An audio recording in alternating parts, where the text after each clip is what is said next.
하나님의 말씀 한번 보겠습니다. 하나님의 말씀은 로마서 8장 5절에서 11절까지 말씀입니다. 로마서 8장 5절에서 11절까지 말씀입니다. 로마서 8장 5절에서 11절 말씀. 우리 그러면 한 목소리로 함께 올려드리겠습니다. 시작. 육신을 따르는 자는 육신의 일을, 영을 따르는 자는 영의 일을 생각하나니 육신의 생각은 사망이요 영의 생각은 생명과 평안이니라. 육신의 생각은 하나님과 원수가 되나니 이는 하나님의 벌에 굴복하지 아니할 뿐 아니라 할 수도 없음이라. 육신에 있는 자들은 하나님을 기쁘시게 할 수 없느니라. 만일 너희 속에 하나님의 영이 거하시면 너희가 육신에 있지 아니하고 영에 있나니 누구든지 그리스도의 영이 없으면 그리스도의 사람이 아니라. 그리스도께서 또 너희 안에 계시면 몸은 죄로 말미암아 죽은 것이나 영은 의로 말미암아 살아 있는 것이니라. 예수를 죽은 자 가운데서 살리신 이의 영이 너희 안에 거하시면 그리스도 예수를 죽은 자 가운데서 살리신 이가 너희 안에 거하시는 그의 영으로 말미암아 너희 죽을 몸도 살리시리라. 아멘. 여러분, 오늘 이 말씀에서 우리 5절에서 8절까지 육신을 따르는 자, 육신의 생각, 육신에 있는 자들이라는 참 같은 의미인데 다양한 표현이 있습니다. 한마디로 육신에 있는 자는 하나님을 기쁘시게 하지 못하고 하나님과 원수가 되고 결국 사망하게 될 것이다 라는 말씀이죠.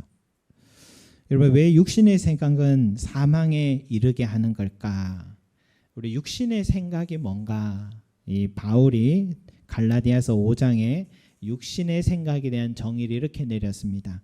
음행, 더러운 것, 호색, 우상 숭배, 주술, 원수 맺는 것, 분쟁, 시기, 분냄, 당 짓는 것, 분열함, 이단, 투기, 술 취함, 방탕함. 이런 것들을 육신의 생각이다라고 했어요.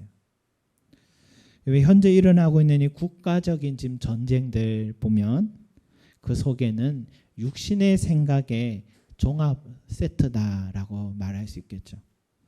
지금 이스라엘과 이란의 전쟁을 보는데요. 각 나라마다 전쟁으로 인해서 폐허들이 되어가고 있는데 그것은 자존심 때문인지 미디어를 통해 비춰주지 않습니다. 많은 생명들이 지금 죽어가고 있습니다. 그런데 더 큰 문제는 이란이 이 현 정권이 무너지면은 이 시리아처럼 내전이 일어난다는 겁니다. 그러면 많은 난민이 발생하게 되는 거죠. 그래서 시리아 난민이 목숨을 구하려고요, 이 작은 구명보트에 수많은 사람들이 타고 이 바다를 건너다 파도에 휩쓸려 죽어간 사람들이 얼마나 많았는지 몰라요. 한번 사진을 보시면 저렇게 작은 구명보트에 그 망망대해 바다를 건너려고 가다가 파도에 보트가 넘어지면은 저렇게 사람들 죽고 저 어린 아이가 결국은 저렇게 휩쓸려서 죽은 저 사진은 아주 많은 사람들에게 공분을 사게 됐던 그런 사진인데요. 여러분, 이렇게 어른들의 그 욕심이 이렇게 끔찍한 결과를 낳는다라는 것을 보여줬습니다. 근데 그런 시리아 인구는요, 난민이 600만이었다면 지금 이란의 인구는 9,800만이라 하니까 얼마나 지금 앞으로 큰 일들이 일어날까 지금 염려가 하는 거죠. 근데 이런 와중에도 지켜만 보는 다른 나라들도 육신의 생각을 드러내고 있습니다. 그들은 안타까움과 고통에 공감해 주기보다는 저 나라의 전쟁이 내 먹고 사는 문제에 어떤 영향 미칠까? 주가는 어떻게 영향 미칠까? 우크라이나에서 수출하던 그 식량 자원의 원가가 얼마나 뛰어오를까? 중동 지역 전쟁으로 석유값은 얼마나 뛰어오를까? 전쟁 중에 삶과 죽음의 기로에 있는 나라 대통령을 불러서요, 위로해 주지는 못할 망정 전쟁 후에 지원한 무기 대금 대신 자원 개발 이익금을 논의하던 모습은 인간이 얼마나 이기적이고 얼마나 악한가를 극명하게 드러내는 장면이었습니다. 그래서 바울은 갈라디아서 5장 15절에 이런 말씀해요. 만일 서로 물고 먹으면 피차 멸망할까 조심하라 라고 했어요. 왜냐? 육신의 생각은 육신을 따르는 삶은 육신에 있는 자는 결국 사망하게 되어 있기 때문인 것이죠. 그렇다면 이 육신의 생각을 맞설 수 있는 것은 뭐냐? 바로 영의 생각인 겁니다. 6절 같이 읽겠습니다. 시작. 육신의 생각은 사망이요 영의 생각은 생명과 평안이니라 말씀하셨어요, 여러분. 영의 생각에 대해서도 바울은 갈라디아서 5장에 이렇게 정의해뒀습니다. 오직 성령의 열매는 사랑과 희락과 화평과 오래 참음, 자비, 양성, 충성과 온유와 절제니 이 같은 것을 금지할 법이 없느니라 라고 했어요. 그런데 현재 우리가 살아가는 세상 속에, 아니 우리 마음 속에요, 사랑, 희락, 화평, 오래 참음, 자비, 양선, 충성, 온유, 절제, 이런 달콤한 것들이 남아있긴 하겠습니까? 드라마에서 가끔 보게 되는데요. 그래서 영화나 드라마에서는 볼 때마다 감동과 위로를 주잖아요. 이런 부분들을 보면서. 그러나 그런 인간미 넘치는 드라마도요, 인기가 높아지면 제작사와 감독과 배우들과 일한 스태프들 간의 지분 문제로 또 서로 물고 뜯는 일들도 보게 되지 않습니까? 이번에 집권 여당에서 보건복지부 장관 내정자가 갑자기 조용히 제외가 됐다입니다.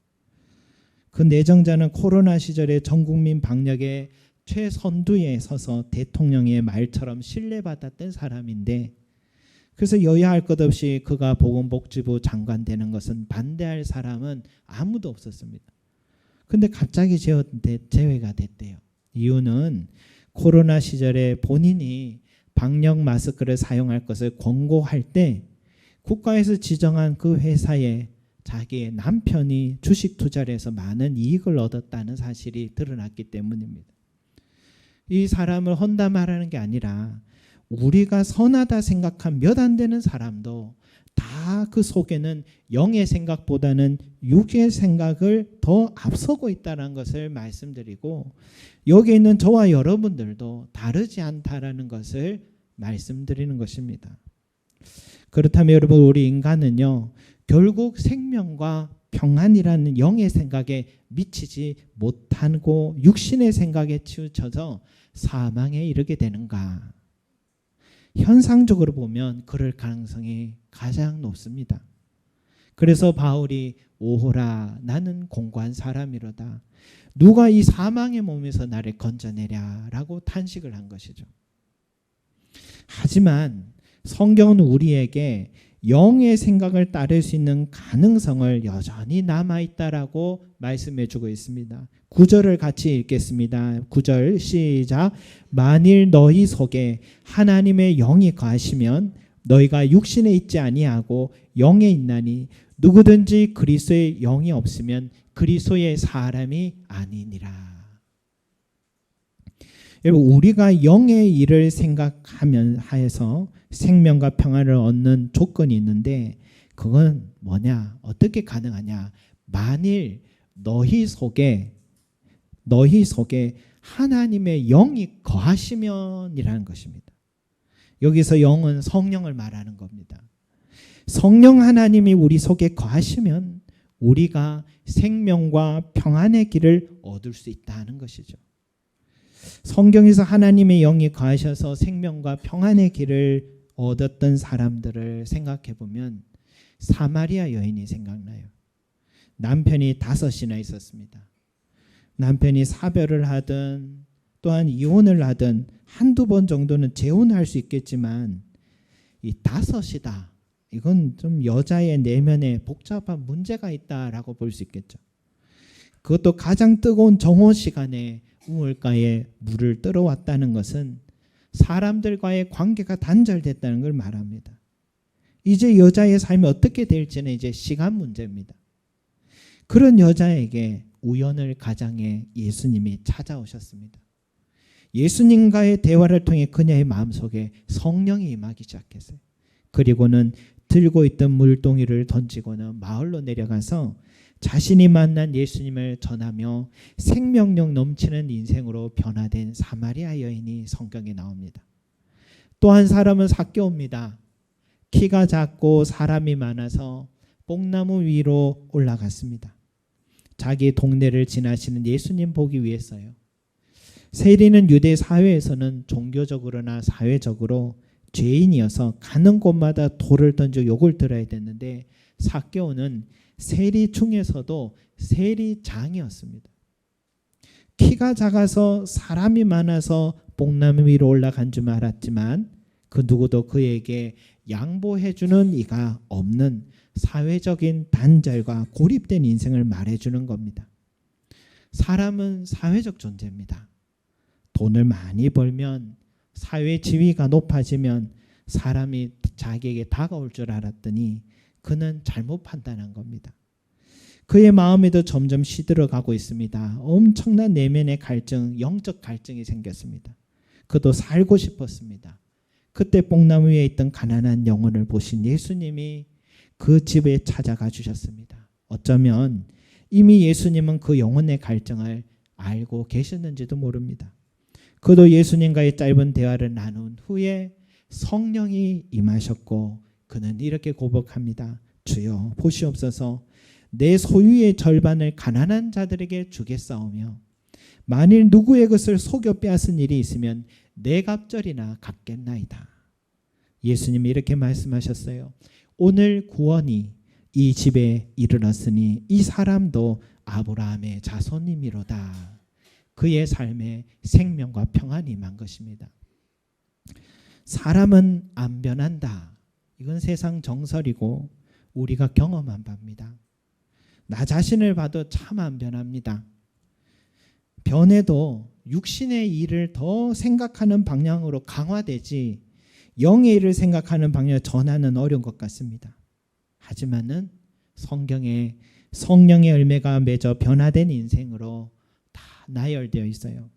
요셉이 어떻습니까? 자기를 죽이려던 형들을 다 용서한 자비의 마음이 맺어졌고 다윗이 자기를 몇 번이고 죽이려던 사울왕을 몇 번이고 용서하고 그의 죽음을 진정으로 슬퍼하는 그러한 사랑의 마음을 맺게 됐고 나아만 장군이 자신을 치료해줬다고 드린 보화를 내가 한 것이 아니라 하나님이 하셨다며 절제한 엘리사의 마음을 보고 자기의 전재산 같은 향료값을 예수님 발에 부어드린 그의 장례를 준비한 마리아의 충성된 마음을 보고 예수님의 시신을 자기 새 무덤에 안치한 아리마대 요셉과 100리트라라는 엄청난 향유를 예수님의 시신에 부어드린 니고데모의 마음과 바울이 출세의 길을 마다하고 복음 위에 고난의 길을 선택한 그 마음도 다 성경에는 영의 일을 생각하며 살아간 사람들이 참 많이도 기록되어 있습니다.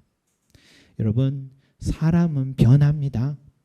안 변할 것 같아도 결국은 변합니다. 어떻게 변하냐? 만일 너희 속에 하나님의 영이 거하시면 변한다. 믿으시기 바랍니다. 그렇다면 어떻게 하면 우리 속에 하나님의 영이 거할 수 있느냐? 바울은 이미 성령이 너희의 속에 거하고 계신다라고 말해요. 우리 9절 말씀 보겠습니다. 누구든지 그리스도의 영이 없으면 그리스도의 사람이 아니라라고 했어요. 이 말씀은 내가 그리스도인이라면 이미 그리스도의 영이 성령께서 우리 속에 내주하고 계신다 이 말입니다.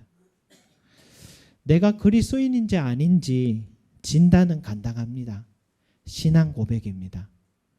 예수 그리스도를 나의 주로 나의 하나님으로 고백할 수 있느냐? 이게 가능하면 나는 그리스도를 모신 그리스도인입니다. 여러분, 이런 고백은 누구나 할 것 같아도 목에 칼이 들어와도 못하겠다는 사람도 있습니다. 왜? 신앙 고백은 아무나 하는 게 아닙니다. 내 속에 거하신 성령님이 믿음을 주셔야 믿어지고 고백할 수 있는 것이죠. 그래서 신앙 고백을 한다면 나는 그리스도인이고 내 속에 성령님이 내주하고 계신다는 증거라는 것입니다. 성령님이 내 속에 거주하고 계신다면 나는 육신의 일을 생각하던 습관을 벗어나서 성령의 일을 생각하는 습관으로 변화될 수 있고 결국 생명과 평안에 이르게 된다라는 것이죠. 그래서 성령의 내주하심으로 인해 얻게 될 생명과 평안은요, 두 가지로 주어집니다. 하나는 현재적 의미로, 하나는 미래적 의미입니다. 현재적 의미로 우리 10절 말씀 한번 같이 읽겠습니다. 10절 시작. 또 그리스도께서 너희 안에 계시면 몸은 죄로 말미암아 죽은 것이나 영은 의로 말미암아 살아있는 것이니라. 아멘.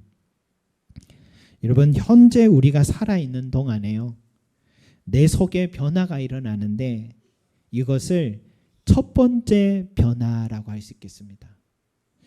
그리스도께서 너희 안에 계시면, 그리스도께서 너희 안에 계시면, 여러분, 보좌 우편에 지금 계신 예수님께서 어떻게 우리 안에 지금 계실 수 있을까요? 성령이 우리 안에 거하시면요, 이 성령을 통하여서 예수님의 능력이 우리 안에 거하게 되는 것입니다. 그래서 그리스도께서 너희 안에 계시면이라고 바울이 말하는 겁니다. 우리 몸은요, 죄로 인해 결국 죽습니다. 죽음은 모든 사람들에게 변함없는 현실입니다. 하지만 우리의 육은 죽을 뿐이지만 우리 속에 있는 영은 그리스도와 연합합니다. 의로 말미암아 연합합니다. 이 세상에서도 이제는 우리는 살아있게 되고 죽어서도 영원히 살아있는 존재가 됩니다.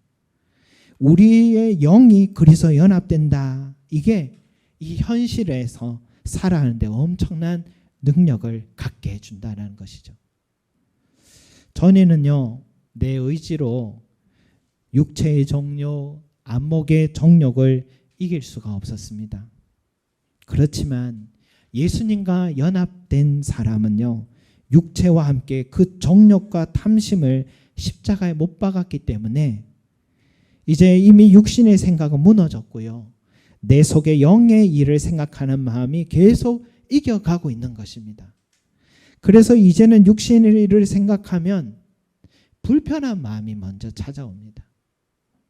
시험 기간에 우리 대학생 친구들이 이제 다 시험 마쳤는데 시험 기간에 어때요? 시간도 없고 성적은 또 필요해서 컨닝도 하게 될 때가 있었잖아요.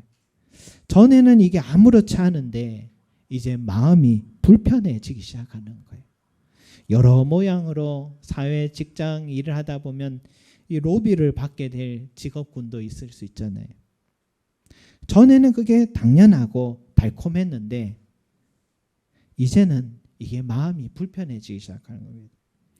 저도 잠시 출판사에 일을 할 때가 있었는데 출판사에서는요, 인쇄소를 선택할 수 있는 권한이 있잖아요. 그러니까 로비가 있었습니다. 그래서 비싼 의자를 갑자기 준다는 거예요. 그래서 다음부터는 정 대접하고 싶거든 수고한, 이 책이 나오기까지 수고한 모든 직원들에게 식사를 한 번씩 대접해 주시라. 그렇게 해서 정기적으로 회식을 했던 기억이 있습니다. 전에는 결혼 관계 외에 다른 남자 여자 만나도 거리낌이 없었어요. 근데 요즘 어때요? 결혼해도 남자친구 여자친구 없으면 바보다, 그런 말도 한다잖아요. 그러나 예수님 만나고 난부터는 내 속에서 그것이 죄임을 알게 되고 하나 둘 잘못된 만남들을 정리해 가기 시작합니다. 전에는 음란한 영상 보아도 거리낌이 없었는데 이제는 벗어나야지 하는 마음이 생겨나기 시작하고 그것을 과감하게 단절할 수 있는 마음이 생겨납니다. 전에는 술, 담배 끊는 사람은 독한 사람이니까 사귀지도 마라 했는데 어느 순간 내가 술, 담배를 끊어가고 있습니다.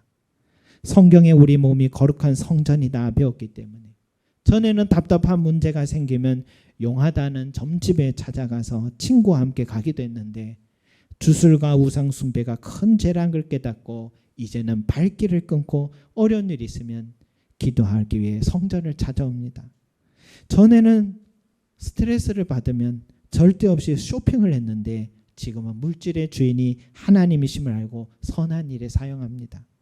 전에는 꿈도 소망도 사라져서 무기력하게 누워있는 시간이 많았는데 지금은 아침 일찍부터 일어나 말씀 읽고 기도하고 내 하루의 삶이 얼마나 소중한 하나님의 선물인지 알아서 성실하게 살아가기 시작합니다. 전에는 돈 많이 모으는 게 인생의 전부요 성공이라 생각했는데 지금은 물질이 넉넉하다면 하나님께서 내게 특별히 맡기신 청지기적 사명이라 생각하고 하나님 나라 위에 선교사님들 목사님들을 돕고 어려운 이웃을 위해 나누며 살아가고 있는 것입니다.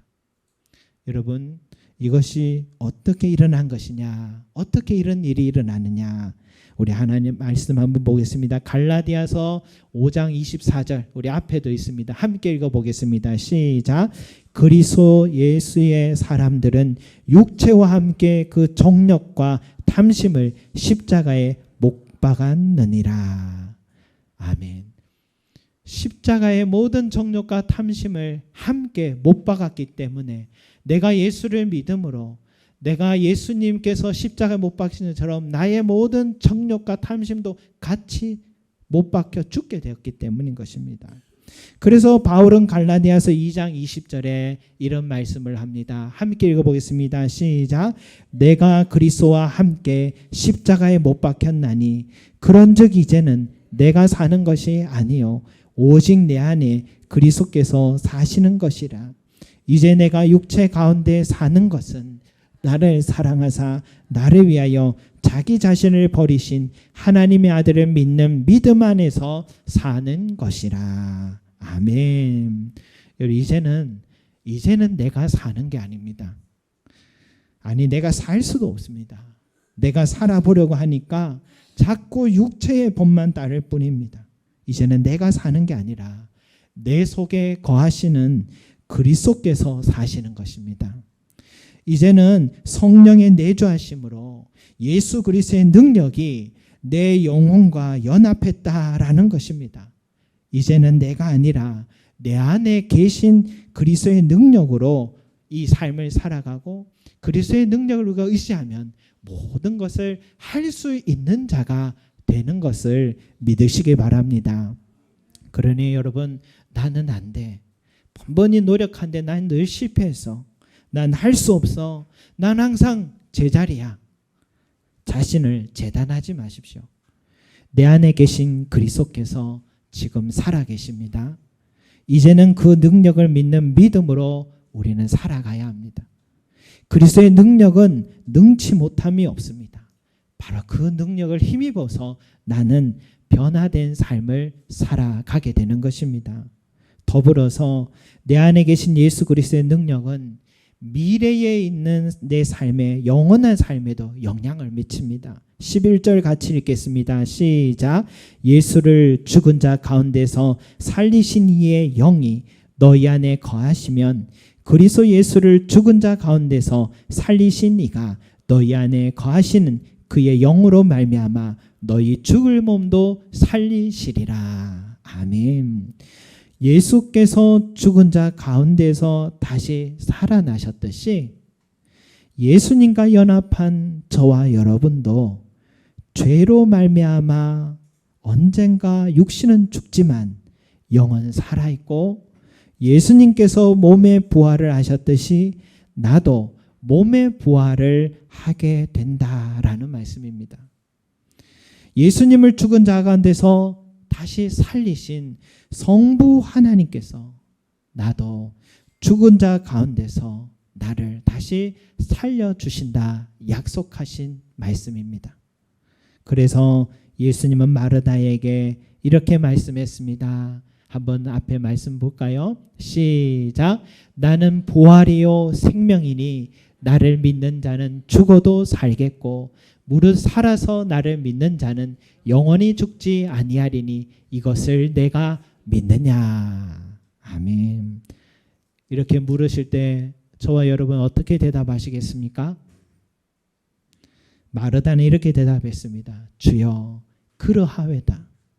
주는 그리스도시요 세상에 오시는 하나님의 아들이신 줄 내가 믿나이다 라고 고백했습니다.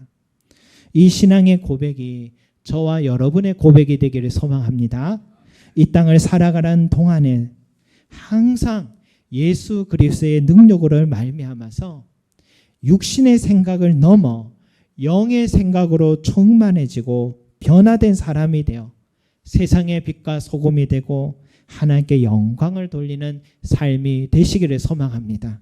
더불어서 이 땅의 삶을 다한 후에도 예수 그리스도로 말미암아서 부활의 생명을 얻고 영원한 평안을 누리시는 저와 여러분들이 되시기를 소망합니다. 기도드리겠습니다. 사랑과 은혜가 풍성하신 우리 아버지 하나님, 우리는 연약하지만 내 안에 계신 그리스도께서 나와 함께 하시기에 우리는 영의 생각과 영의 일을 할 수가 있다고 말씀해 주셨습니다. 영의 생각은 생명과 평안이라 하셨습니다. 주여, 오늘 우리 속에 계신 예수 그리스도요, 내가 내 자신을 의지하지 말게 하시고 예수 그리스도를 날마다 부르고 의지하고 찾는 자 되게 하여 주셔서 내가 아무리 힘들고 어렵다 할지라도, 내가 낙심이 찾아온다 할지라도, 무기력함을 느낀다 할지라도, 번번이 죄에 넘어진 내 모습을 본다 할지라도 다시 예수의 이름을 부름으로 그 능력을 힘입어서 일어나고 승리하고 회복되는 우리의 삶이 되게 하여 주셔서 우리의 삶이 사마리아 여인과 같이 삭개와 같이 성경의 인물과 같이 변화된 삶이 될 수 있도록 도와주시옵소서. 그리고 이제는 내가 사는 것이 아니라 내 안에 계신 그리스도께서 사시는 것이라 하였습니다. 이제는 내가 살게 하지 마시고 내 안에 계신 그리스도께서 날마다 살게 하여 주셔서 영원한 생명과 부활의 생명을 누리는 우리 모든 성도들이 될 수 있도록 축복하여 주시옵소서. 감사드리며 예수 그리스도 이름으로 기도드립니다. 아멘.